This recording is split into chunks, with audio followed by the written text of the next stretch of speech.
दिल्लीतल्या जंतर मंतर या आंदोलनस्थळी सीजेपीचं आंदोलन अजूनही सुरूच आहे। संसदेकडे जाणारा प्रमुख रस्त्यावरती सुद्धा आता आंदोलकांची गर्दी पाहायला मिळते। एकंदरीतच सध्या छावणीचं स्वरूप या ठिकाणी आल्याचं पाहायला मिळते आणि याचाच आढावा घेतला आमचे प्रतिनिधी शुभम उमाळे यांनी।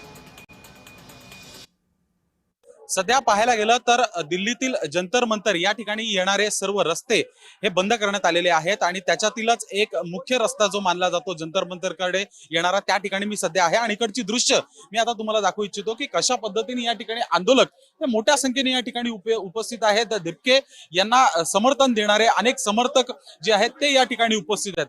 अशामध्येच पाहायला गेलं तर विविध प्रकारे या ठिकाणी आंदोलनासाठी घोषणा या देखील देण्यात येत आहेत।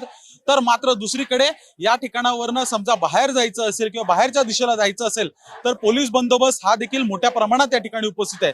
तर पाहायला गेलं तर हा तोच रस्ता आहे ज्या ठिकाणावरनं आंदोलनाने मुख्यतः या ठिकाणावरनं कूच केली होती संसदेकडे जाण्यासाठीची आणि त्यानंतरच या ठिकाणी पोलीस बळ जे आहे मागील 4 दिवसांपासून हे मोठ्या प्रमाणात वाढवण्यात आलेलं आहे।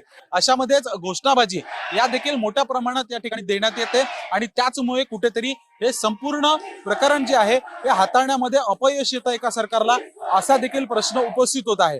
याचसाठी समजा पाहायला गेलं तर राजीनामा घेणं एक महत्वाचा भाग आहे आणि हा राजीनामा झाला या सर्व विद्यार्थ्यांची, या सर्व आंदोलकांकरच्यांची माफी देखील मागावी असं देखील आता राहुल गांधी यांनी सांगितलेलं आहे। माझ्यासोबत व्हिडिओ जर्नलिस्ट मनोज सोलंकी, मी शुभम उमाय, जय महाराष्ट्र न्यूज, दिल्ली।